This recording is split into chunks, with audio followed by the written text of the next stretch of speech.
네, 안녕하세요. 네.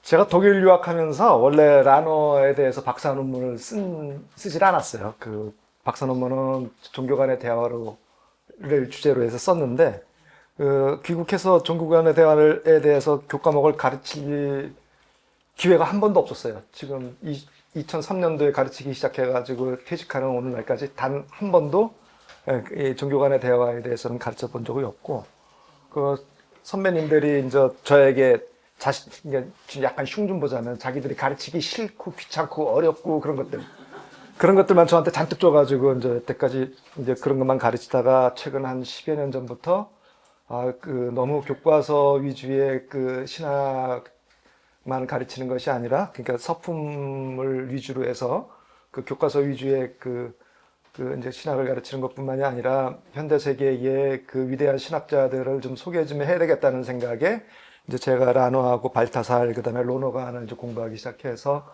이렇게 이제 같이 이제 나누고 있습니다. 한 10여 년 전부터요. 라너는 제가 한 번도 뵌 적은 없지만은 제가 공부했던 인스브루크 신학대학에서 제가 막 가니까 6년 전에 돌아가셨더라고요. 그러니까 제가 90년도에 갔는데 84년도에 돌아가셨습니다. 근데 그때 생각했을 때면은 6년 전이라는 건 그냥 독일말로 그래. 폰데 에비히카이트. 그냥 굉장히 영원한 아주 굉장히 오래전 일이구나 이렇게 생각했는데, 오늘날 6년 전 그러면은 별로 뭐 그렇게 긴 기간도 아니잖아요. 그러니까 그때 라너의 전통 그 정신적인 유산이 거기 많이 사로잡혀 이렇게 지배하고 있었고, 그리고 그분들의 수제자들이 그 당시에 이미 거의 이제 퇴직 상태에 막 있었고요. 그런 상태에서 이제 라너에 대한 이론보다는 라너가 어떻게 살았다, 뭐 라너가 때론 이런 말도 했다, 저런 말을 했다, 책에는 안 나오는 말들, 그런 것들을 이제 많이 배워왔습니다. 덕분에 그 라너를 직접 뵈지 못했지만은 그런 어떤 영적 자산 또는 지적 백그라운드를 갖고서 제가 이제 라너를 한국에서 공부해야 되겠다는 어떤 그런 그 용기를 좀 얻었습니다.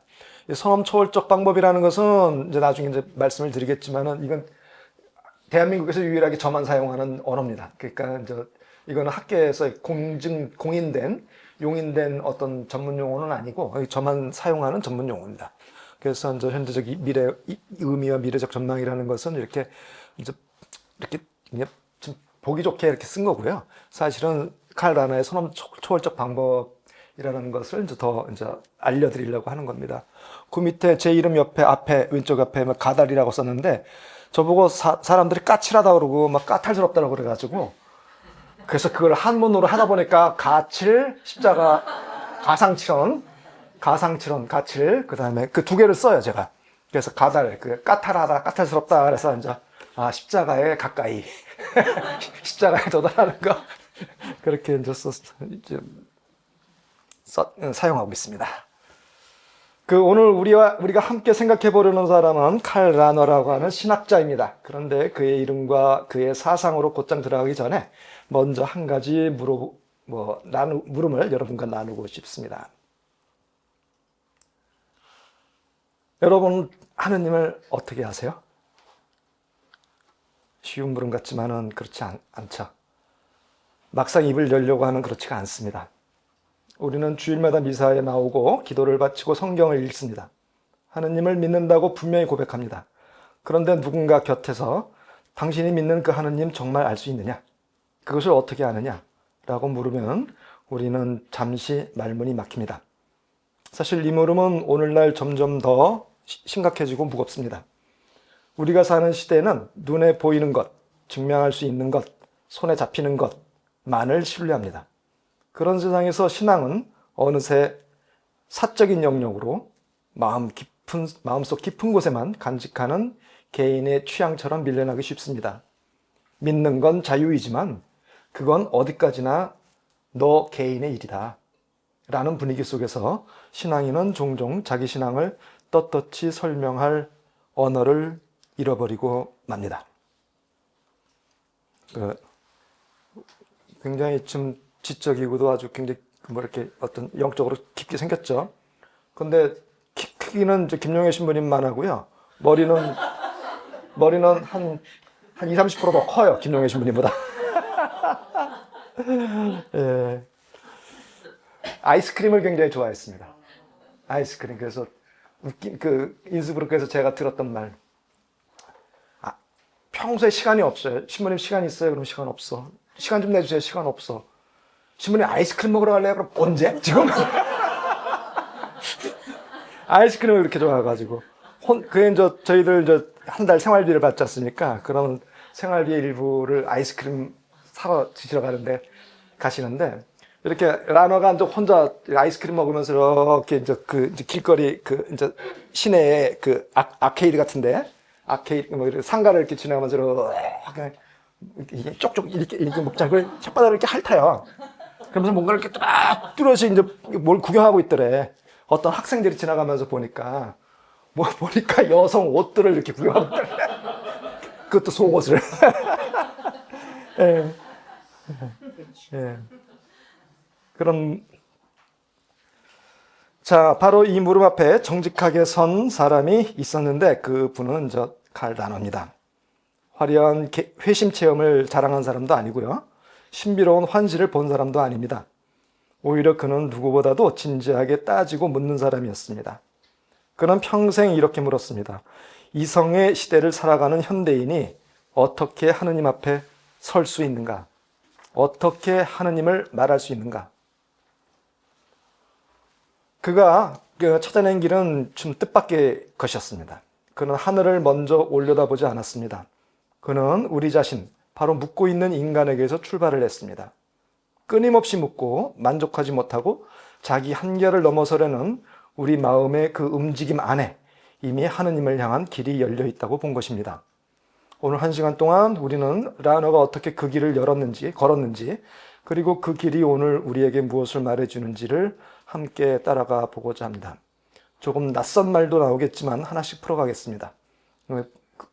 사실은 제가 글을 쓰면서 이렇게 쉽게 쓰는 거는 제 인생의 처음입니다.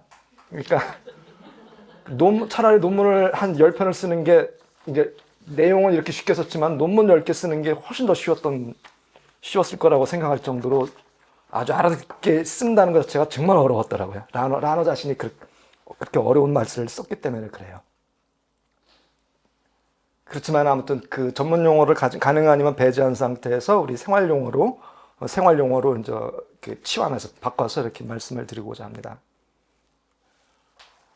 라너는 1904년에서 1984년까지 이렇게 살았던 분인데요. 독일 남부의 평범한 가톨릭 가정입니다. 아버지는 언어, 프랑스 문학, 그 다음에 아버지는 독일 문학, 그 다음에 역사학을 전공하시고, 김나지움이라고, 그러니까 오늘날 우리식으로 보면 중고등학교 교사였고요. 어머니는 그냥 의뢰의 60년대, 70년대 그 가정부, 우리가 그때의 가정부를 생각한다면은 그런 분이셨고, 굉장히 독실한 분이었죠. 7자매를 이제 낳았고요. 그래서 7남매를 낳았고, 그 다음에 하숙을 쳐야 될 만큼 가정이 그렇게 넉넉하진 않았습니다. 물론 교사이기 때문에 굶어 죽을 정도는 아니었지만은 7명이라는 그 자녀를 키우기 위해서는 그 생활이 넉넉지는 않았죠. 그래서 하숙을 키웠는데 그때 하숙을 키운 사람 중에 하나가 나중에 복자가 됩니다. 네, 그분은 밀라노 근처에서 아주 유명한 공작 집안의 아들이에요. 그래서 그런 분들이 성인이 되기도 하고 되기도 하죠. 얼마 전에 우리 알로이쇼 곤사가라는 성인이 있습니다. 27살에 죽은 예수의 18인가 그때 들어와가지고 5년 만에 돌아가셨는데 5년 만에 뭘 했겠습니까? 그런데도 불구하고 이미 예수의 성인이 됐었거든요. 그 곤사가 집안은 만토바라고 하는 북이탈리아의 지방의 공작 집안의 맏아들이에요. 그러니까 가만히만 있으면은 공작은 뭐냐면은 국왕이 되는 후보의 집안들이거든요. 그러니까 가만히 있으면은 부국왕이 되는 거고 저절로 되는 거고 운이 좋으면은 국왕도 될 수 있는 기회가 있었던 분인데 그냥 예수에 들어와서 한 5년간 생활을 하다가 그 당시 패스트 때문에 코호르트 그러니까 이렇게 다 문을 닫았거든요. 어디 나가지 못하게 만들었어요. 근데 이 곤사가 성인은 몰래 나갔어요. 순명하지 않았죠. 순명을 어겼어요. 그래서 이제 흑사병 걸린 사람들을 도와주다가 도와주다가 결국 본인도 걸리고 어디서 돌아가셨냐면은 카푸친이라는 그 수도에 있습니다. 그 프란시스코회에 이제 프란시스코회에 OFM이 있고 콘펜투알이 있고 카푸친이 있는데 이제 프란시스코 성인의 그 가난함을 더 적극적으로 실현하는 수도회가 이제 카푸친회거든요. 거기서 돌아가셔요. 그래서 장례식도 예수연이 안 해줬습니다. 그 카푸친회 신부님들이 해줬어요. 그래서 항상 해마다 그 알로이쇼 축일, 일주일 전이죠. 알로이쇼 축일이 되면은 예수의 신부가 그 카푸치노에 가서 그 미사 강론을 하는 그런 전통이 있습니다. 네, 아무튼 그건 뭐 저기고요. 사이드고요. 자, 그래서 어머니는 저 자녀들이 학문적으로 성공하는 것을 그렇게 별로 좋아하진 않았답니다. 자랑스러워하기보다는 그 일로 교만해질까봐 더 걱정했다고 합니다. 그 형이 있는데, 그러니까 라노가 아마 4번째인가 5번째고 바로 위에 형이 3번째 정도가 되는데 그 후고 라노가 있습니다. 그 후고 라노하고 이 칼 라노는 진짜 굉장히 뛰어났던 사람이에요. 그 7남매 중에서도 굉장히 뛰어난 사람들이었는데 사실 어렸을 때는 그렇게 뛰어나지 않았대요. 근데 나중에 가면 갈수록 굉장히 뛰어난 탁월함을 보여줬는데 어머니가 항상 그 주의시킨 거는 뭐냐면은 그 공부를 통해서 교만하면 안 된다라는 것을 굉장히 굉장히 가르쳤다고 합니다. 그 라노 자신도 어렸을 때는 그냥 평범한 학생이었고요. 장난꾸러기였고 성적은 중간 정도 갔습니다. 그리고 이제 교실에서 수업도 빼먹고 그다음에 수업 받다가 이제 막 악취탄이라는 게 뭐냐면 오늘날은 그런 거 없는데 그냥 방구 냄새 나는 그 탄이다 이렇게 하면 돼요. 그러니까 계란 썩었네 라는 걸 이렇게 막 교실에다가 퍼뜨려 가지고 학교에서 이제 저기가 될 뻔했죠. 그 무기정학인지 유기정학인지 다 그렇게 될 뻔했는데 마침 담임 선생님이 아버지하고 친구예요. 그래가지고 뭐 이렇게 그 좀 혼난 정도였었죠. 라너가 왜 예수의 사제가 됐습니까? 라고 물었을 때에 대답은 놀라울 정도로 한심했습니다. 뭐 번개처럼 번뜩이는 뭐 김종혜 신부님 왜 예수연이 됐습니까? 그러면 2시간 정도 들어줘야 되거든요. 뭐 폭탄이 터져가지고 거기서 몇 명이 죽었는데 자기는 폭탄 이건 뭐야 파편이 여들 뚫고 지나가는데 지금도 수영 가시다 보면은 여기 폭탄 맞은 자국이 있거든요 몸에. 이제 그런 얘기는 2시간 정도 들어줘야 돼요. 근데 라나는 글쎄 나도 모르겠다. 그러면서 하는 말이 그러면 우리 부모들도 자기가 물어보면은 왜 엄마 아빠 왜 결혼했어? 그러면 그게 왜 결혼했지? 글쎄 말이다. 그런 식으로 설명할 정도로 뭐랄까 자신의 그러니까 성소 계기에 대해서도 이렇게 극적인 것은 없었다 이렇게 얘기합니다. 그러니까 형이 예수에 들어갔으니까 나도 들어가면 좋겠다라는 식의 이제 그 이야기를 하는 겁니다. 이제 이 대목이 굉장히 중요하다고 저는 보는데 우리 신앙도 사실은 그렇다. 영웅적이지 않다. 그냥 벼락 같은 체험이나 그런 게 있는 게 아니라 평범한 일상 속에서 조용히 깊어가는 것이다. 라는 것을 이제 라너가 자신의 그 인터뷰를 통해서 이렇게 이야기하는 것 같습니다. 이 평범한 청년은 결국은 20세기 최고의 20세기 가톨릭 교회가 낳은 가장 위대한 학자 중에 한 사람이 되었습니다. 이제 독일어권에서는 주로 이제 발타살도 예수연이었습니다. 물론 예수에 나중에 나갔다가 다시 예수회로 들어오는 과정 속에서 이제 돌아가셨지만은 라노와 이제 발타살을 이야기하고 영미권에서는 로노간을 이야기하는데 아무튼 20세기의 가톨릭 신학에서는 없어서는 안 되는 굉장히 중요한 분이고 저라면 어떻게 표현하냐면은 좀 약간 과장해서 물리학에 아인슈타인이 있다. 그럼 가톨릭 신학에는 칼 라너가 있다. 이렇게 얘기할 정도로 좀 과장된 표현이긴 하지만 굉장한 위대한 사람이었습니다. 보통 4,000편 글을 몇 개나 썼냐? 그럼 제가 세계의 정신이라고 이 두꺼운 책 하나 갖다 놨을 거예요. 그걸 하나로 표현해서 4,000개의 글을 썼습니다. 그러니까 그렇다고 4,000개가 다 이만한 글들이 아니고, 이렇게 분량이 아니고, 어떤 거는 A4 용지 1장 반, 3장 그런 거 있지만은, 평생 교수로 한 40여 년 동안 사시면서 4,000편을 썼으니까, 그러면 그 중에는 저렇게 두꺼운 책도 있고, 얇은 책도 있고, 좀 두어 페이지 정도 되는 것도 있고, 어떤 거는 10년 전에 쓴 거를 좀 더 보완한 것도 있고, 뭐 이런 게 있습니다. 그렇지만은 우리 같이 이제 학계에 있는 사람들은 40년에 4,000편 썼으면은 1년에 100편 썼다. 계산이 그냥 나오죠. 그다음에 그다음에 그럼 일주일에 몇 개를 썼냐? 3개를 썼다. 일주일에 세 개를 썼다. 이 정도만 생각하시면 돼요. 그 일주일에 3개를 저도 요새 매주 강론을 쓰거든요. 그 이제 우리 아루페 인문사회연구소 들어가시면은 이제 매주마다 그다음에 대축일마다 제가 강론을 쓰는데 강론 써서 이제 올리는데 그거 하나 쓰는데도 그냥 그 일주일이 금방 갑니다. 근데 이 양반은 그 정도로 아주 굉장히 탁월한 어떤 그런 게 있었던 것 같아요. 어떤 천재성이 좀 있었던 것 같습니다. 네, 그런데 이렇게 두꺼운 책으로 한 거는 그 4,000편 중에서 이렇게 많지 않습니다. 대부분의 경우에는 그냥 요 정도의 분량으로 이렇게 논문을 쓰신 게 그 대부분의 경우인데 왜 그렇게 썼냐면은 그분은 바로 오늘 어떤 그 신학적으로 어떤 문제가 제기됐으면 그 다음날 거기에 대한 답변으로 이렇게 쓰는, 그래서 하나의 체계적인 책을 한 10년 전부터 준비해가지고 10년 동안 썼던 거를 다 준비해서 이렇게 정리해서 이렇게 합본으로 만들어서 책을 쓰는 게 아니라 오늘 문제가 일어났다. 그러면 내일 나오도록, 내일 글씨가 나오도록 그렇게 해서 이제 글을 쓰는 어떤 그런 식의. 그래서 이제 굉장히 그 현실적인 문제에 대해서 깊이 생각하고 바로 그 다음에 이제 그 답변을 제공하는 사람들에게 그런 식의 사람이었습니다. 굉장히 실천적이었죠. 이제 그가 이제 마주한 도전이라는 것은 이성의 시대에 하느님을 말할 수 있는가입니다. 라노가 살던 시대는 한마디로 이성과 과학이 모든 것의 척도가 되는 시대였습니다. 근대에 들어 사람들은 이렇게 생각하기 시작했습니다. 참된 것은 오직 이성으로 증명할 수 있는 것뿐이다. 눈으로 확인하고 손으로 잡을 수 있는 것만이 학문이다. 이게 소위 말해서 현대의 과학 철학의 그 핵심적인 이야기죠. 그 소위 말해서 이제 검증 가능성, 그 verification theory라고 그러는데 검증 가능한 것들만 의미 있는 것들이다라고 하는 겁니다. 이런 분위기에서 하느님은 어떻게 되겠습니까? 하느님은 검증이 안 됩니다. 눈에 안 보이죠. 손에 잡히지도 않고 실험으로 증명도 안 됩니다. 그러니 당연히 과학적인 관점에서의 하느님은 학문의 대상이 될 수 없습니다.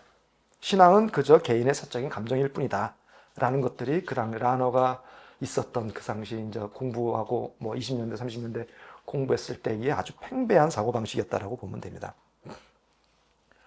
이러한 도전에 이러한 과학주의적인 도전에 당연히 칸트도 저기를 했죠. 일조를 했죠. 칸트는 이렇게 얘기합니다. 인간은 자기 경험의 한계 안에 있는 것만 알 수 있다. 그런데 하느님은 근데 문제는 이거예요. 하느님은 한계 경험 밖에 있다는 겁니다. 따라서 하느님은 인간이 알 수 있는 대상이 아니죠. 그러면 칸트에게는 하느님은 어떠한 존재인가? 그러면 하느님은 기껏해야 우리에게 도덕적인 삶을 위해서 요청되는 분이다. 그러니까 하느님이 없으면은 우리가 죽어서 부활하고 싶은데 하느님이 없으면 안 될 것 같아. 그 다음에 우리가 나쁜 짓 하면은 나중에 좀 벌을 줘야 될 것 같아. 그럼 하느님이 있어야 돼.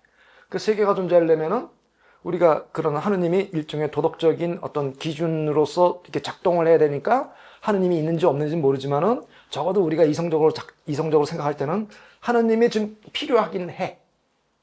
레귤라티브라고 합니다. 그런 걸. 필요하긴 해. 필요하긴 하다는 얘기는 뭐냐면은 있는지 없는지 증명은 못 해.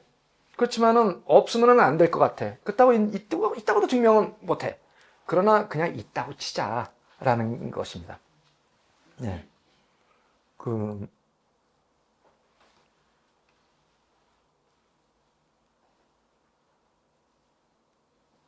그래서 이제 우리가 이제 이런 분위기에 이런 생각을 갖고 있던 사람들의 관점에서는 이런 것들은 사실은 뭐 한가한 주장이죠. 우리가 이런 과학적인 관점을 갖고 있는 사람들의 입장에서 가톨릭 신자들 또 개신교 신자들이 주장하는 내용들은 사실은 증명도 안 되는 건 의미도 없는 거거든요. 그러니까 뭐 그냥 그런 식으로 이제 보는 겁니다. 그래서 이제 이 현대 세계에 있어서 비과학적인 사람들, 신앙은 그냥 알아서 믿으세요. 나한테는 대상이 아닙니다. 그리고 너는 네가 믿는다고 하더라도 나한테 강요하지 마라. 이론적으로 강요하지 마라. 그건 말도 안 되는 얘기이기 때문에 그렇다라는 겁니다. 그래서 이제 칸트적인 입장에서 보면은 신학이라는 학문이 아니죠. 그냥 학문 자체가 불가능합니다. 왜냐면은 신앙은 이성 앞에서는 입을 다물 수밖에 없거든요. 이성적으로 그게 증명이 돼? 그러면은 신앙은 증명할 수 없다라는 것. 그 신학을 공부하는 저희들 자체에서 증명해낼 수가 없거든요. 그런데 이제 라너는 여기 대해서 이제 도망치지 않습니다. 여기서 이제 라너의 이제 중요한 저희가 나오는데, 신학은 곧 인간학이다라고 이제 이야기합니다. 여기서 라너의 이제 라너는 칸트를 피해가지 않고 오히려 칸트를 정면으로 수용을 해요. 라너 시대 때는 20년대, 30년대 때 이 가톨릭 교회 내에서 가톨릭 신학생을 양성시키는 사제 프로그램에서 칸트는 절대 안 가르칩니다. 칸트를 가르치면 무신론으로 간다, 그렇게 생각을 했기 때문에 칸트를 절대 안 가르쳤어요. 그런데 라너가 한 행동은 뭐냐면 칸트를 피하지 않고 정면으로 수용한다는 얘기예요. 그러니까 그 당시 이미 30년대에 라너가 제가 아까 저쪽에 세계의 청자라는 제가 번역한 라너의 책에 있는데 그게 원래 박사학위 논문이거든요. 박사학위 논문인데 지도교수가 그 박사학위를 인준을 안 해줬어요. 그래서 박사학위 떨어졌습니다. 철학 박사를 못 받았어요. 근데 왜 못 받았냐면은 그 이유가 지도교수는 그 당시에 소위 말하는 네오스콜라 철학의 아주 핵심적인 사람이었고, 마틴 호네커라 그래가지고, 그 양반이 보기에 라너의 박사학위 청구 논문은 이거는 우리 가톨릭 교회의 가르침이 아니라 이거는 두 가지. 하나는 칸트의 이야기를 안 해. 칸트의 주장을 안 해. 또 한 가지. 그 당시에 이제 다른 교수가 있는데 마틴 호네커 말고 다른 교수가 누구였냐면 하이데거였습니다. 하이데거 이야기를 많이 안 해. 하이데거 용어를 많이 썼거든요. 그 다음에 칸트 용어를 많이 썼고. 그러니까 이거는 우리 네오스콜라 학자들이 쓰는 전문 용어가 아닌 상태에서 이렇게 쓴 거는 인정할 수가 없어. 그래가지고 박사학위 못 받았어요. 예, 그 박사학위 못 받은 걸 제가 번역을 한 겁니다. 네, 그래서 이제 전면적으로 이제 칸트를 피하지 않고 이제 정면적으로 수용을 했다라는 겁니다. 그래서 칸트 너가 인간에서 출발했지? 그래, 인간에서 한번 시작해보자라고 인간을 끝까지 한번 파고 들어가 보자. 그러면 거기서 무엇이 드러날 수 있겠지, 드러난다라는 겁니다. 이것이 결국은 라너 신학의 결정적인 전환입니다. 전통 신학은 일종의 위에서 아래쪽으로 내려오는 겁니다. 그러니까 하느님은 어떤 분이신가? 그걸 얘기하는 거예요. 하늘에서 내려오듯이 설명을 시작하죠. 근데 라너의 방향은 어디냐면은 밑에서 위로 올라가는 겁니다. 하늘을 바라보면서 무엇이 내려오는가를 보는 게 아니라 우리가 우리 자신을 물어야 된다. 신앙은 누가 갖고 있는 건가? 하느님이 신앙하지는 않거든요. 인간이 신앙을 갖고 있거든요. 하느님을 신학할 필요가 없어요. 인간이 신학을 하는 겁니다. 우리가 만약에 좋은 이분들 중에서 좋은 오디오 시스템을 갖고 있다라고 치면은 일반적으로 우리는 앰프가 어쩌고 해서 좋은 거고, 스피커가 어쩌고 해서 좋은 거라고 보통 그렇게 이야기합니다. 그런데 그게 그렇게 해서는 그냥 기술자에 지나지 않는 거예요. 진짜 앰프의 문제나 아니면 스피커의 문제를 다루려면 인간이 갖고 있는 이 청각의 능력이 어느 정도까지 작동할 수 있는가. 그리고 어떠한 음질을 인간의 귀가 잘 수용하고 있고 어떠한 귀가 그것이 이 감성적인 것들을 건드리는가. 인간의 귀가 어떠한 주파수로서 인간의 감성을 건드릴 수 있는가를 알아야만이 좋은 스피커를 만들고 좋은 앰프를 만드는 거지. 그냥 소리 빵빵하게 나고 그런 앰프, 그런 스피커를 만들면은 어떤 면에서는 저는 그런 거 있죠. 운동장이나 장충체육관 이런 데서 마이크 크게 뻥뻥 소리 나는데 저한테는 소음으로밖에 안 들리거든요. 그게 제 마음을 움직이는 어떤 거룩한 음악으로는 들리진 않아요. 그러니까 만약에 하느님을 우리가 알고 싶다면은 꼭 마찬가지로 신학에도 그렇게 적용이 되는 겁니다. 하느님의 말씀을 우리가 들으려고 하면은 우리가 어디까지 들을 수 있는가? 어디까지 하느님의 말씀을 수용할 수 있는가라고 이제 이야기해 보는 겁니다. 그래서 이제 하느님의 말씀이 누군가에 들리려면 그 말씀을 들을 줄 아는 누군가가 먼저 있어야 되는 거죠. 듣는 사람이 없으면 말씀도 울리지 않습니다. 그러니 하느님을 이야기하려면 먼저 하느님을 향해 귀를 열고 있는 인간이 어떤 존재부터 살펴야 한다는 겁니다. 라너가 아까 이야기한 것처럼 신학은 곧 인간학이다. 처음 들으면 이상하게 들릴 수 있습니다. 하느님에 관한 학문이 어떻게 인간에 관한 학문이 된다는 말인가? 하지만 잘 들여다보면 깊은 통찰이 담겨 있습니다. 하느님께서 인간이 되셨기에, 강생, 곧 육화의 신비죠. 인간이 되셨기에 이제 하느님을 이야기하는 길은 인간을 통과하지 않을 수 없었던 겁니다. 다만 한 가지 분명히 해둘 것은 라너가 인간에게서 출발한다고 할 때 그것은 결코 하느님을 제쳐두고 인간만 떠받든다는 말은 아닙니다. 오히려 정반대입니다. 그는 인간을 끝까지 파고들면 그 깊은 곳에서 하느님 인간을 향해 활짝 열려있는 인간을 발견하게 된다고 본 것입니다. 인간 중심으로 시작하지만 그 인간 중심에는 이미 하느님이 계시다는 것. 이것이 이제 라너의 길입니다. 그렇다면 인간을 어떻게 파고든다는가? 어떻게 파고들까?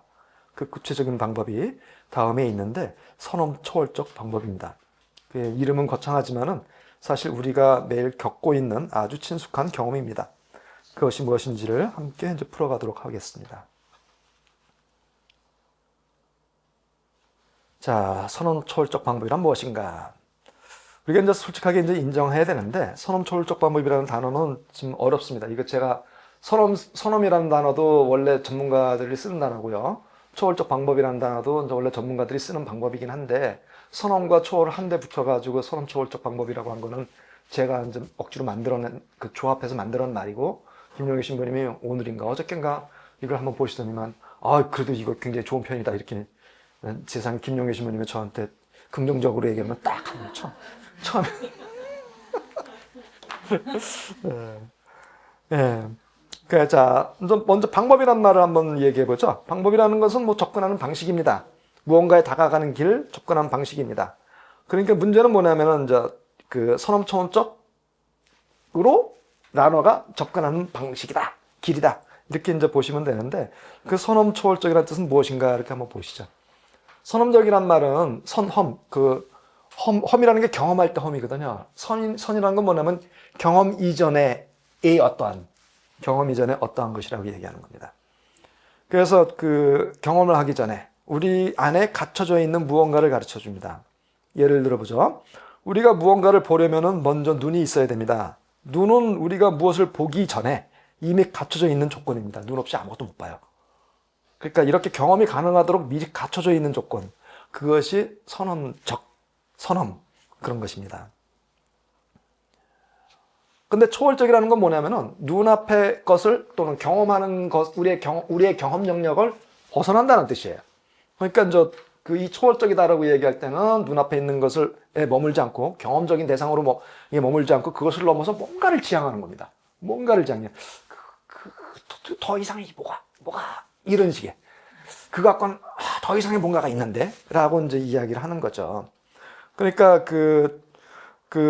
그래서 이제 이 둘을 합치면은 이런 뜻이 됩니다. 우리가 뭔가를 경험하고 인식할 때 뭔가를 보죠. 물컵을 보고 물을 맛을 보고 이런 거 경험하는 겁니다.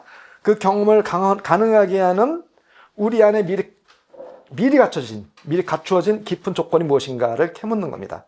그러니까 뭐가 주제가 되냐면은 내가 물을 마신다 그러면 이 물이 무엇인가, 이 컵이 무엇인가를 따지는 것이 아니라 이 물이 무엇인가를 묻는 나는 왜 이걸 물이라고 생각하는가? 이걸 컵이라고 얘기하면은 이 컵을 내가 왜 컵이라고 하는가에 대한 여기에 대한 질문이 아니라 나에 대한 질문으로 돌아간다는 겁니다. 그러면서 이제 그 캐물음을 따라가다 보면은 결국 눈앞의 것을 벗어나서 그 너머에 무엇이 있는지를 드러나게 하는 방식. 그게 이제 선엄초월적 방법이라고 이야기할 수 있겠습니다. 따라오실 수 있으세요? 네, 좀 추상적이죠? 뭐 괜찮습니다. 그러니까 우리가 매일 겪는 아주 친숙한 일단 경험으로 먼저 풀어보겠는데 바로 묻는다는 경험입니다. 제가 이제 그 교리신학원에서도 가르치는데요. 뭐라고 얘기하냐면은 질문하지 않으면은 짐승이다 이렇게 얘기해요. 그 동물의 반열에 있다. 인간만이 질문하는데 이 질문이야말로 어떤 자유로움이 있는 것이고 질문이야말로 진짜 하나님을 지향하는 거거든요. 근본적으로 그냥 이게 뭐예요? 저건 물이에요? 저게 뭘까요? 이렇게 사물에 대해서 물어보는 것이지만 이게 근원적으로 실적인 존재까지 이 물이라는 존재가 가능하게 하는 근거, 컵이라는 존재가 가능하게 하는 근거, 우리 인간의 삶이 가능하게 하는 전제 조건으로서의 그 하느님까지 올라가기 때문에 그렇게 되는 겁니다. 그래서 우리의 질문은 신학을 공부하면서 도대체 하느님이 있는가까지 질문이 돼야 돼요.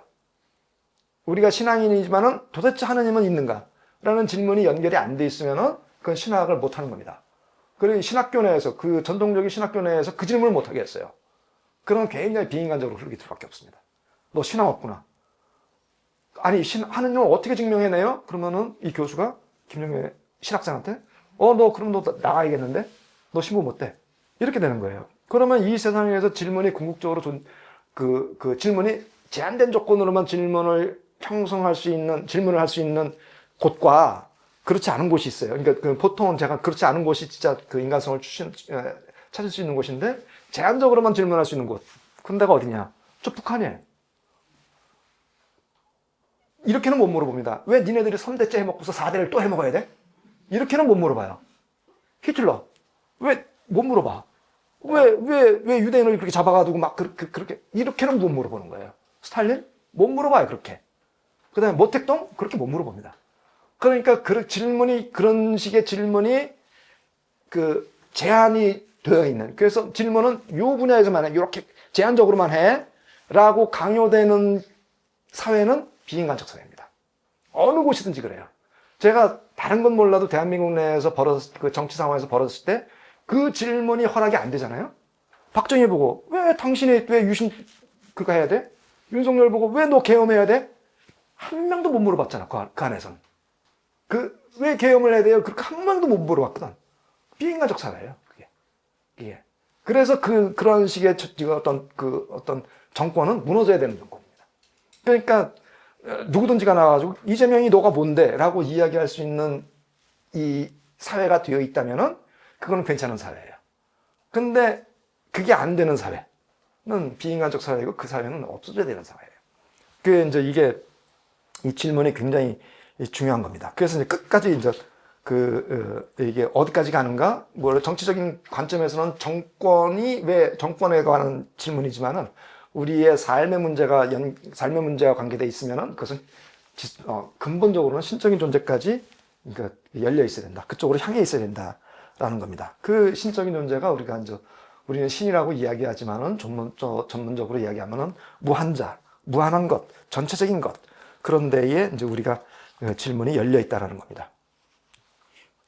자, 이게 정말 어려운 겁니다. 선취. 독일 말로 그라이펜 그러면 이렇게 쥐다는 겁니다. 그게 그라이펜. 근데 후어그라이프 그러면 앞서 준다는 소리입니다. 앞서서. 그래서 선취라고 하는 건데 이미 질문을 하려는데 묻기도 전에 마음은 저 무한지평을 미리 붙잡고 있다라는 이야기입니다. 자, 여러분 이게 무슨 소린가 생각하면 여러분 펜에 대해서 정의를 한번 해볼까요? 강부장신문에 곧 펜 좀 한번, 저가 있네요. 자, 펜을 어떻게 정의할 수 있어요? 여러분, 연필은 정의를 어떻게 하죠? 만년필과 연필의 차이는 뭐죠?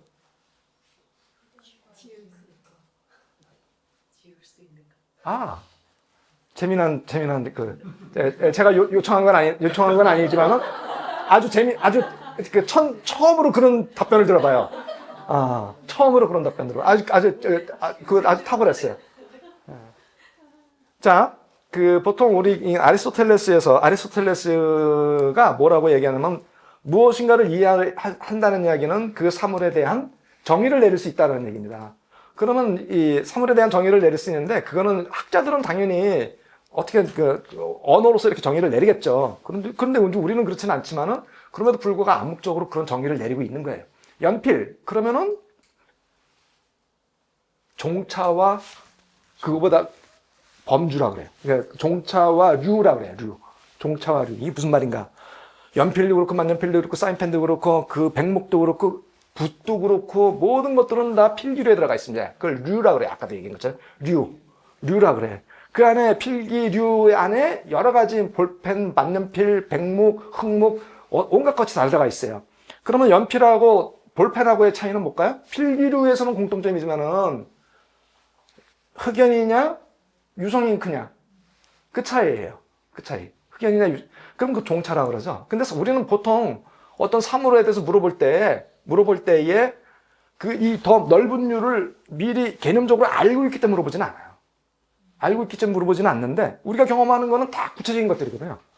구체적인 것인데 저게 뭐지? 라고 이야기할 때에 이미 암묵적으로 우리는 여기에 대해서 내가 알고 싶고 여기에 대해서 뭔가 차이점이 있다라는 거를 암묵적으로 알고 있고 암묵적으로 알고 있다는 거는 내가 뚜렷이 알고 있다는 얘기 아닙니다.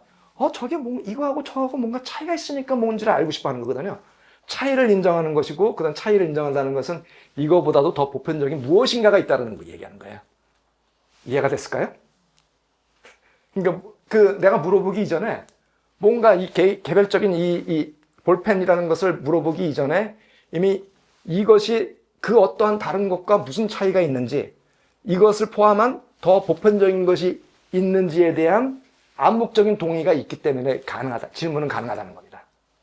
그게 이제 선취예요, 선취. 그래서 보통 이제 전문 용어로는 이제 무한지평이라고 합니다. 지평이라고 해요, 지평. 그러니까 결국은 이 지평을 이제 라너는 이제 하느님이다라고 이제 이야기를 이제 하는 겁니다. 네.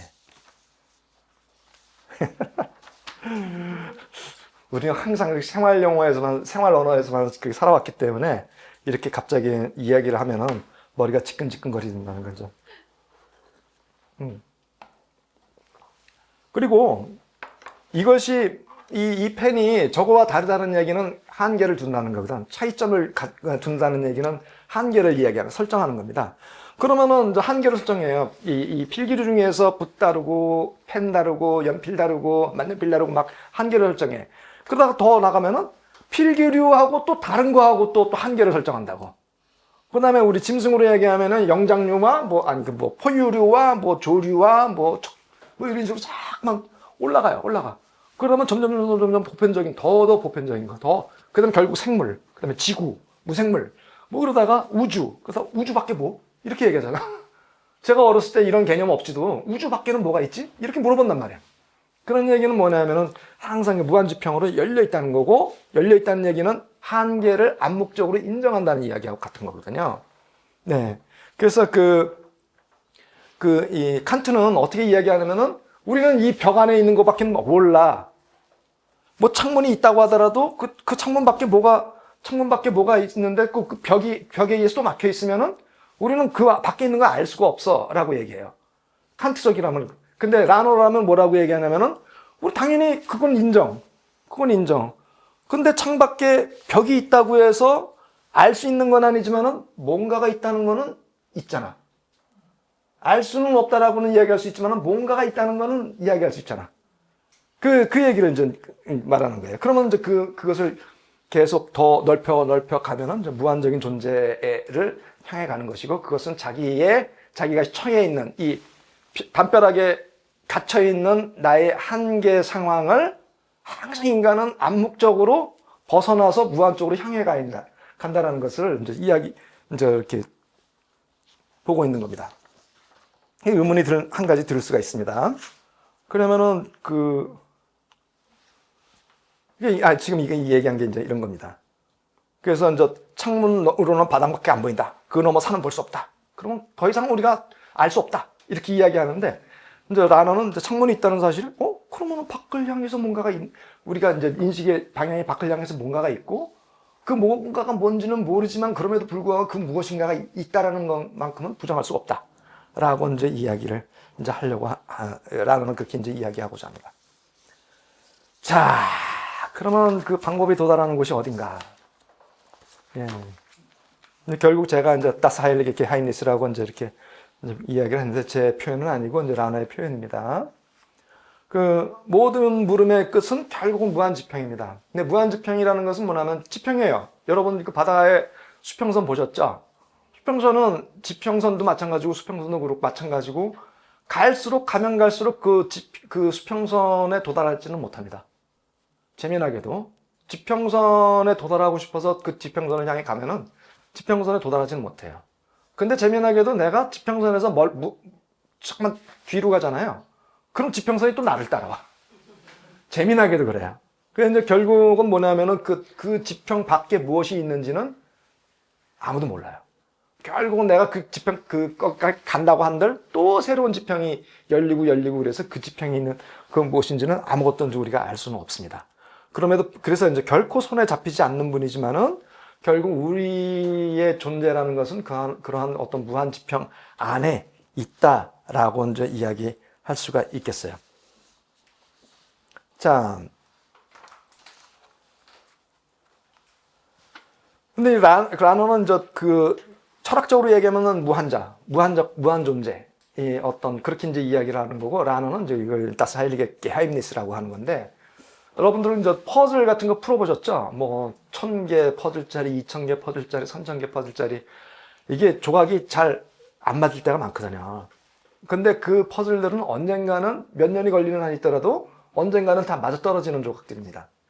근데 이제 그런 의미에서는 언젠가는 풀릴 신비라는 것은 이 현대 세계에서는 뭐냐면 언젠가는 풀릴, 지금 잘 모르겠지만 언젠가는 풀릴, 우리 과학적인 발전이 정도가 발전하게 되면은 그러면은 이제 언젠가는 풀릴 것이다라고 이제 이야기하는 건데, 라노식으로 얘기하면은 아까도 지평에 관해서 이야기했지만 알면 알수록 모르는 것이 더 많아지는 그러한 신비다라고 이제 이야기합니다. 우리의 손으로 파악할 수가 없고 우리의 개념으로도 파악해낼 수 없는 분이다라고 이제 이야기합니다. 아주 쉬운 예로는 공기를 우리가 숨 쉬고 있지만은 매번 들숨 날숨 공기의식 그러면서 살아가진 않죠. 그러면 살아가진 않아요. 그럼에도 불구하고 우리는 공기 없이는 살아갈 수가 없는 것이죠.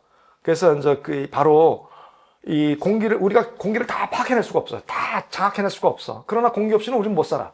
공기는 우리의 폐부 그냥 가장 깊은 곳으로 들어가서 우리를 살게끔 하는데, 그러면서 항상 우리는 그 공기를 의식하지 않지만은 공기 없이는 살 수가 없고, 공기는 굉장히 무한대로 있는 것이죠. 신적인 존재는 오히려 이제 그거보다 더한 것입니다. 그래서 하느님을 모른다라고 이야기하는 것은, 알 수 없다, 모른다라고 이야기하는 것은 오히려 우리의 약점이 아니라 우리가 갖고 있는 태생적인 그 조건이다. 하느님을 다 파악해낼 수가 없다라는 겁니다. 그리고 오히려 그렇게 고백하는 것이야말로 어떤 더 신앙에 있어서 더 핵심적이다라고 이야기할 수가 있어요. 만약에 파악해냈잖아요. 파악해냈다는 얘기는 우리의 전체 정신 개념보다 작은 존재일 경우는 우리가 파악해낸다라고 얘기해요. 우리 정신적인 존재가 이만큼 우주는 우리가 파악해내지 못하거든요. 왜 우주를 파악해내지 못하면은 우리가 그걸 다 경험해내지 못했기 때문에 그래요. 그러니까 우주가 어떻게 생겼는지 몰라요, 우리는. 그거는 우주는 무한히 이렇게 확장한다고 하지만은 신학적인 관점에서는 그거는 그럼에도 불구하고 무한히 확장한다고 해서 그것이 무한한 게 아니거든. 신학적인 의미에서는 그건 유한한 거예요. 공간을 막 느린다고 해서 공간 자체를 느린다고 해서 그것이 무한하다라고 얘기하지 않습니다. 그거는 항상 유한 안에 들어가 있는 거고, 우리 1m 안에 만약에 한번 상상을 해보시죠. 1m 안에 점이 몇 개 들어가 있을까요? 무한대로 들어가 있어요. 그렇지만 그걸 무한이라고 얘기합니까? 무한이라고 얘기하지 않습니다. 근데 그런 것 같아요. 그래서 이제 신적인 존재, 그런 식의 무한, 이 안에 점이 몇 개 들어가 있는지 이런 식의 무한은 항상 인간이 파악해낼 수가 있어요. 그러니까 뭐 예를 들어 3.141592 파이, 3.141592 이거 무한으로 가거든요. 그렇지만 그걸 유한이라고 얘기하고 우리는 파이라고 개념 설정을 해버려요. 그런 것들은 신적인 존재가 아니고 무한인 것처럼 보이지만은 그렇게 유한으로 이제 만든다. 그러니까 그래서 이제 인간 경험에 의해서 또는 개념적으로 파악이 되는 신이라면은 그거는 만들어낸 신이다. 라고 이제 이야기할 수 있습니다. 만들어낸 신. 그래서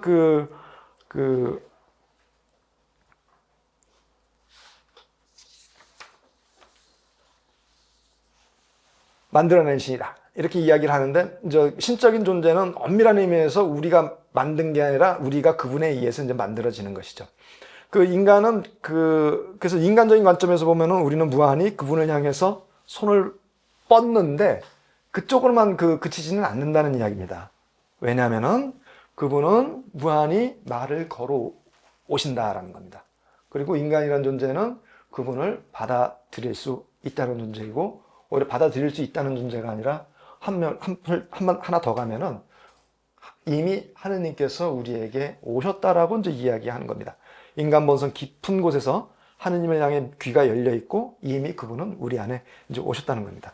그래서 거룩한 신비가 건네는 말씀에 마음을 열고 예라고 응답하는 것이 이제 신앙이라고 이제 이야기할 수가 있습니다.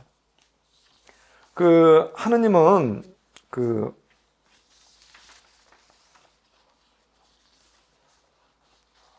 막 빨리빨리 넘어가야겠어요. 하느님은 저 멀리 계신, 그러니까 무한지평, 무한한 존재, 막 이런 의미에서 우리가 알 수는 없습니다.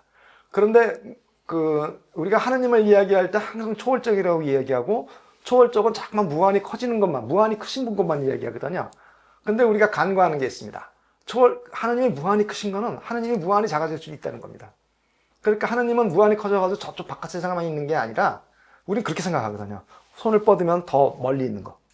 그렇지만 무한이라고 이야기할 때는 하느님은 우리 세계 내에서 무한히 작은 존재예요.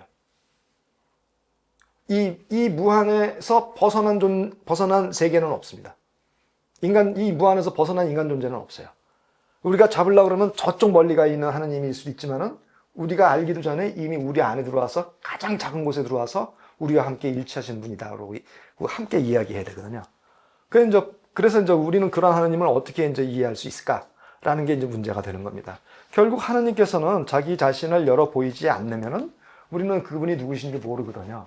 결국은 인간은 그런 하느님의 말씀을 들을 수 있는 존재, 하느님을 추구할 수 있는 존재, 그 다음에 이미 가까이 와 계신 하느님을 수용할 수 있는 개방적인 존재이긴 하나, 그분이 인간을 위해서 도대체 무엇을 하시는가에 대해서는 우리는 알지를 못해요. 근데 결국은 하느님이 인간이란 존재가 돼서 이 인간을 통해서 하느님이 우리에게 내가 누구다라는 것을 알려주기 이전에는 그냥 우리는 어떤 면에서는 하느님은 무한하시다. 그냥 하느님은 이성적으로 생각하면 이 세상을 창조하신 분일 것 같다. 이성적으로 생각하면은 이 세상을 창조했으니까 이 세상을 그러니까 종말까지도 이끌 것 같다. 이 정도까지는 지성적으로는 차원에서 이야기를 할 수 있지만은 하느님은 사랑이다. 이렇게 이야기는 못 하거든요. 이거는 예수 그리스도를 통한 하느님의 자기 계시가 아니라면은 그거는 이야기를 하기가 좀 어렵습니다.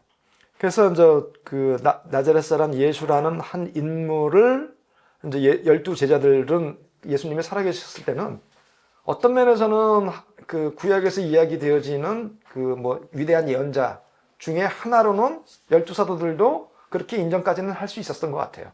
근데 결국 십자가에서 못 박혀 돌아가시는 모습을 보고 12제자들은 다 주랭랑을 칩니다. 물론 사도 요한은 그 밑에 남아 있었다라고 이야기하지만은 다 주랭랑을 쳐요.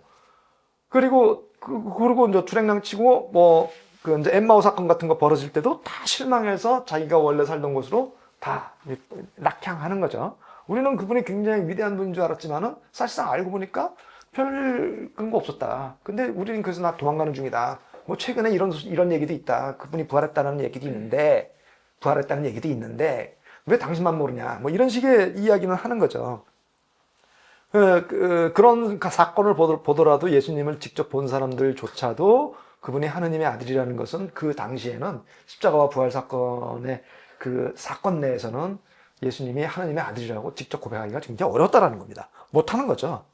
근데 그럼에도 불구하고 나중에 그 성령 강림을 통해서 이분이야말로 진짜 하느님의 아들이었다라는 것을 이제 고백하게 되는데, 제가 강의 때 누누이 이야기하지만은 그 십자가의 길은 죽음의 길입니다. 십자가는 사람을 죽이는 도구예요. 그 다음에 거기 십자가에 매달려서 죽는 사람은 다 저주받아 죽는 거로 생각을 해요. 예수님이 못 박혔을 때에 그 사람들은 지나가면서 자식 저 무슨 죄를 졌길래 저래? 죽음만 했겠지 그러면 침을 뱉거나 그러면서 지나가거든요.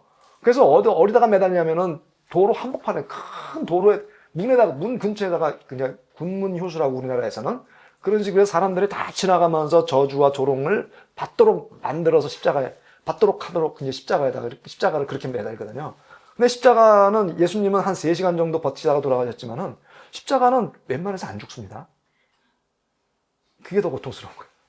웬만해서 안 죽어요. 10며칠을 버티는 사람이 있어요. 예수님의 좌도 우도는 안 죽었잖아. 근데 그 다리를 몽둥이 부러뜨려가지고 축 처지게 되면은 그게 해부학상 어떻게 돼? 이제 내부 출혈이 일어나고 그 다음에 처지게 되니까 이제 숨도 못 쉬고 그러는데 질식하고 그렇게 되는 건데, 예수님은 이미 돌아가셨기 때문에 이제 죽은 걸 확인하기 위해서 어떻게 했습니까? 나의 오른쪽 옆구리를 찔러가지고 창이 이 갈비뼈 밑으로 해서 심장까지 도달하도록 그렇게 찍거든요. 그렇게 예수님의 늑방의 피라는 것은 심장에서 나오는 늑방의 피인데, 그 피는 왼쪽 옆구리에서 나오는 게 아니라 오른쪽 옆구리에서 나오는 거예요. 오른쪽 옆구리에서. 그래서 죽은 걸 확인하는 겁니다. 확인하는 건데, 그래도 예수님은 어떤 면에서는 뭐랄까, 좀 소위 말해서 이제 그나덴 슈스라 그러는데, 그나덴 슈스를 뭐라 하지? 확인사살. 이제 빨리 죽어라. 그런 식이라고 이제 이야기할 수 있는데, 사실은 그 예수님 그 10여일 동안 이렇게 안 죽잖아요. 안 죽으면 누가 좋아하게요? 이게 굉장히 저주스러운 죽음이라는 게 그런 것 때문에 그래요. 그냥 지나가는 사람들이 막 모욕하고 뭐 저주하고 막 그러기도 하지만은요. 이게 안 죽는데 밤이 되면은 까마귀 하고 쥐가 올라오거든. 눈 파먹고 간 파먹고 뭐 여기 핏줄 빨고 막 그렇게 죽는 거예요. 아파 죽는 거 아니에요. 그래서 잔인하다는 겁니다. 아주 질근질근 죽여요. 질근질근 죽여. 근데 그런 사람, 그렇게 죽는 사람은 절대로 은총 받고 죽는다고 얘기는 못 합니다. 근데도 불구하고 이것을 경험했던 예수님의 제자들은 그 길이야말로 삶의 길이고 그 십자가야말로 사형 도구가 생명을 살리는 도구가 되고 저주받은 인간이 자기가 저주받아 죽었는데 불구하고 그분이야말로 그분을 통해서는 이렇게 구원을 받는다라고 이제 이야기를 하는 거죠. 이러한 경험을 통해서 제자들의 이러한 경험을 통해서 한 인간에게서 하느님의 구원이 어떻게 발생하는지를 이제 보게 된 겁니다. 자, 그래서 이제 이 이야기는 뭐냐면은 결국은 인간이란 존재는 인간의 사건들을 통해서 인간을 포함한 또 이 자연적인 사건까지 포함해서 무언가를 하느님의 무언가를 발견할 수 있다. 근데 그거는 신비로서 발견되는 것이다. 내가 알면 한 가지를 알게 되면 10가지 모르게 되고 10가지를 알게 되면 100가지 모르는 게 더 나오고 100가지 알게 되면 1000가지 모르는 게 더 나오는.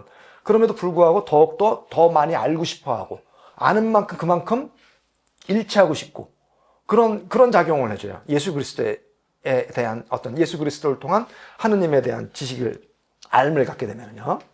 그래서 이겁니다. 은총은 위에 층에서 내려오는 거 아니다. 이제 보통 이건 1930년대, 40년대에 은총 이론이 있었어요. 그때 소위 말하는 네오스콜라주의자들이 갖고 있었던 은총론이 소위 말하는 2층 이론이거든. 2층 이론.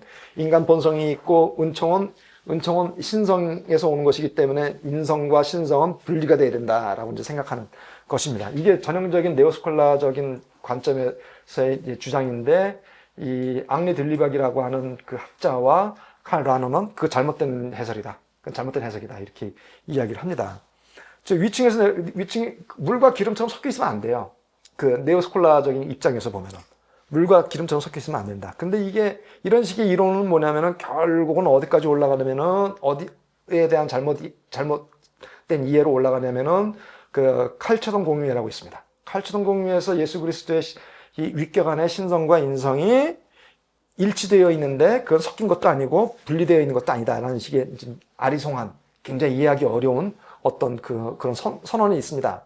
그때의 하느님의 은총은 이게 예수 그리스도 안에서 신성과 인성이 있다면은 섞이지도 않고 분리되지도 않았다는 이야기는 예수 그리스도를 통해서 하느님의 은총이 우리에게 올 수 있다라고 이제 이야기하는 것이고 그것은 그냥 단순하게 위에서 아래쪽으로 비가 내리듯이 비가 안 내려주면은 이 땅이 적시지 않는 그런 방식으로 오는 것이 아니라 이미 인간과 인간을 통해서 그 은총이 전달될 수 있다라는 겁니다. 그리고 그 은총이라는 것은 곧 하느님 자신이 옛다 이거 먹어라. 난 이거 필요 없는데 옛다 이거나 먹고 떨어져라고 해서 그런 식의 은총을 주는 것이 아니라 사물적인 은총이 아니라 자기 자신을 내어준다는 겁니다. 그러니까 이게 무슨 말이냐면은 가장 이해하기 편한 건 뭐냐면은 이게 부모가 이제 자식들을 사랑해서 뭐 용돈 필요해 그러면 용돈도 주고 얼마 필요해 그러면 10만 원 그래 가자. 근데 아빠 저 옆집에는 그 엄마가 걔를 더 많이 사랑했는 것 같아. 왜? 걔네들은 20만 원씩 받다 가는데? 이럴 수 있잖아요. 그러니까 이제 은총이라는 거는 사물적인 것이 아니다. 라는 겁니다. 부모가 자식을 키우는 데 있어서 나는 너희들 때문에 내 인생 다 조졌어. 이렇게 이야기하는 부모라면 이게 말이 안 되는 거죠. 아니야. 너희들을 통해서 내가 더 자유로워졌고, 너희들을 통해서 내가 정말 더 성숙해졌고, 너희들도 우리를 통해서 더욱 성숙해지길 바래. 라는 차원에서 이야기할 때 바로 은총을 이야기할 수 있는 것이거든요. 그러니까 그게 바로 부모가 자식을 위해서 자기 자신을 내어주는 것처럼 하느님이 인간을 위해서 자기 자신을 내어준다. 구체적으로는 예수 그리스도를 인간의 구원을 위해서 제물로 바쳤다라는 겁니다. 자, 그런 게 많아요. 용서해 주는 거. 그 다음에 슬퍼하는 사람과 함께 자리를 하는 거. 이런 거. 그 다음에 절망한 사람들과 같이 있으면서 일어나도록 같이 하는 거. 그냥 같이 있어주고, 같이 이야기 나눠주고, 이런 것들. 이런 것들이 그 자신의 옛다 먹어라, 뭐, 이렇게, 그냥, 나 이거 필요 없으니까 너 가져가도 돼. 라는 식의 어떤 뭐랄까, 배려가 아니라 사실은 그 사람과 인격적으로 함께 하는 거거든요. 그것이야말로 자기 자신을 이제 내어주는 것이라고 이제 이야기할 수가 있습니다. 그 다음에 이제 익명의 그리스도인이라는 게 있는데, 이거는 보통 여러분들 라너 그러면은, 라너가 뭘 가르쳤는지 모르지만은, 익명의 그리스도인이라는 이 전문적인 용어는 다 알고 있죠. 물론 이 익명의 그리스도인이라는 개념은 좀 많이 나중에 비판을 받기도 합니다. 그러나 이제 그 뜻은 뭐냐면은, 예수 그리스도에 대한 명시적인 지식이 없어도, 명시적인 지식, 그런 사람이 있는지 없는지조차도 몰라. 그러면 예를 들어서 뭐 소사모아, 지금은 아니지만, 한 50년 이전 또는 100년 전 이전에 거기에 사모아인들이 있으면 뭐 예수 그리스도에 있어서 알 기회가 없겠죠. 몇천 년 동안을 모르고 지냈을 거예요. 그러면 이제 질문을 하겠지. 아니, 저런 사람들 예수 그리스도 몰랐는데 구원 받습니까? 그러면은 아주 보수적인 그런 입장을 취하는 그리스도교인들이라면은 예수 그리스도 몰랐으니까 저 사람들 구원 없는 거야. 이렇게 이야기하겠죠. 근데 라노라면은 그렇게 이야기하지 않는다는 겁니다. 그들이 예수 그리스도를 비록 알지는 못했지만은 그럼에도 불구하고 그들이 갖고 있는 좋은 신앙 전통, 좋은 어떤 전통이 있겠죠. 그런 거로 봐서는 하느님께서는 이 세상을 만드실 때 좋게 만들었으니까. 그러면 저기 하느님을 모르는 지역에 있는 뭐 아프리카 사람이든지 거기 있는 사람들의 것은 하느님을 모름으로 그들이 사용하는 방식이나 뭐 삶의 방식, 그들이 뭐 문화적 전통은 다 나쁜 것인가? 그렇게 이야기하기가 어렵죠. 그러니까 양심에 정직하고 이제 선을 위해서 애쓰는 사람들은 비록 명시적으로 그리스도 신앙을 갖지 않더라도 구원받을 수 있다. 이렇게 이야기하는 겁니다. 그러나 이제 여기 계신 분들은, 그러면 뭐, 나도, 이제 나는 예수 그리스도인지 알 필요가 없으니까, 난 더 이상 이제 그래도 구원받을 수 있겠네. 난 주일미사 안 가도 되겠네. 뭐, 고해성사 안 봐도 되겠네. 뭐, 이런 식으로 하면은, 이미 이제 양심에 이제 정직하지가 않은 거죠. 예수 그리스도를 이미 알았기 때문에. 그러면서 모른다고 애써. 이제 거절하는 거거든요. 아무튼, 명시적으로 알지 못해도 자기가 암묵적으로 선함의 원천인 하느님을 향해 있다라는 겁니다. 마음을 열고 있다. 근데 이 문제는 뭐냐면은 전교도 필요 없다 이렇게 얘기하지는 않습니다. 왜 그러냐면은 뭐 그리스도교가 2000년 전이 흘리면서 교회가 2000년을 흘리면서 교회가 스스로 이제 잡벅이던 시대가 있었어요. 그러니까 그 최종 저희가 제1차 바티칸 공의회 때에 였는데 그때는 잡벅이었어요. 교회밖에 구원이 없다 이렇게 얘기했거든요. 그러나 교회가 죄적인 집단이거든요. 하느님이 만들었다고 할 때는 영적이고 거룩한 집단이지만은 그 교회를 구성하고 있는 인간들은 죄적인 집단이거든요. 그래서 그런 죄적인 집단이라고 하더라도 세례를 받았다고 하더라도 하느님에 대해서 계속 이야기를 해줘야 되는 것처럼 아예 명시적으로 알지 못하는 사람들에 대해서는 당연히 전교가 필요하다라는 겁니다. 그래서 이제 여기 거의 이제 마지막으로 왔는데요. 일상의 신비. 그러니까 아까 라너가 어떻게 예수의 원이 되기로 했습니까? 라고 질문할 때 그렇게 크게 감동적인 어떤 역사적, 어떤 서사적 사건은 없었다. 이렇게 이야기하는데 그럼에도 불구하고 우리가 하느님을 경험할 때에 물론 모세처럼 경험하고 뭐 바오로처럼 경험하고 예레미야처럼 경험하고 이사야처럼 경험하고 이런 어떤 영웅적 서사를 갖고 있는 경험도 있겠지만은 라너가 항상 주장하는 건 뭐냐면은 이냐시오적 전통에 따라서 모든 것 안에서 하느님을 발견해야 되는 것이다. 모든 것 안에서, 모든 사건 안에서. 그러니까 이 사람을 통해서 내가 하느님을 봤다 그러면 이 사람이 위대한 게 아니라 이 사람을 통해서 하느님이 자기 자신을 나에게 전달한 바로 그 하느님이 위대한 거죠. 그러니까 모든 사람들은 그냥 하느님의 성자, 그러니까 아주 거룩한 사람들을 통해서만 그 어떤 영적 경험을 하느냐 그런 게 아닙니다. 아주 비극적인 사건을 통해서도 영적 경험을 해요. 그래서 이제 이런 것들, 뭐, 신비가라는 것은 개신교에서도 이제 그런 것들이 많이 있고, 가톨릭에서도 그런 것들이 있는데, 라너의 입장에서는 신비가라는 건 뭐냐? 그냥 자기 일상 한가운데에서 하느님을 체험할 수 있는, 하느님을 체험하는 그 법을 아는 사람.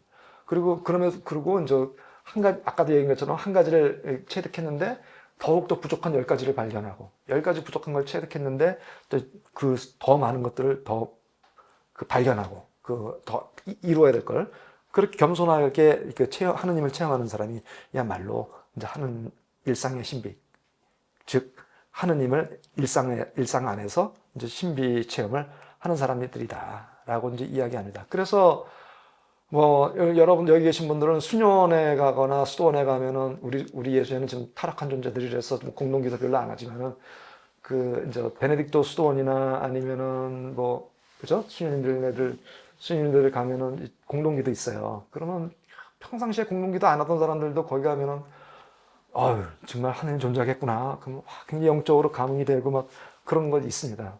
그러나 다른 한편으로 꼭 그렇게만 가야만이 영적 경험을 하느냐. 그렇게 가서 그렇게 봐야만이 신앙 체험하고 신비 체험을 하는 것이냐. 그렇지도 않다는 겁니다. 그러니까 매번 내가 드나들던 집, 드나들던 회사, 매번 내가 경험하는 못생겼지만 맨날 경험하는 인간들, 만나기 싫은 인간들을 통해서도 하느님을 경험한다는 얘기입니다. 그 하느님을 체험한다는 얘기입니다. 그래서 이제 우리가 라너의 입장에서는 일상의 신비가가 될 수 있다라는 겁니다. 요거는 뭐 그래서 이제 라너는 일종의 그 전에는 이 권위적인 신앙, 그 다음에 그런 의미에서의 신학이라고 했다면은 이 라너는 좀 반대. 물음으로 계속 질문을 하는 거예요. 그럴까요? 이런 걸 제일 잘하는 사람이 이제 김용희 신부님입니다. 아주 집요하게 물어봐요. 질릴 정도로. 그 다음에 이제 이게 이제 라너가 비판을 받는 겁니다. 지나치게 인간중심주의적이지 않냐라고 하는데 라너는 이건 인간중심주의가 아니라 인간을 제대로 알아야만이 아까 얘기한 것처럼 소리를 제대로 알려면은 인간이 어느 정도로 그 청각을 유지할 수 있고 들을 수 있느냐를 알아야만이 소리에 대해서 알 수 있다라는 것처럼 인간에 대한 이해가 있어야지 하느님에 대해서 알 수 있다라는 겁니다. 요건 라너의 이제 치명적인 구체적인 구체적 고통을 외면한다는 건 좀 치명적인 것인데 사실은 그렇지는 않습니다. 이 수제자 중에 하나가 매트라고 하는 분이 있는데 그 양반은 정치신학을 가르쳤던 분이에요. 이분의 제자가 레오나르도 보프입니다.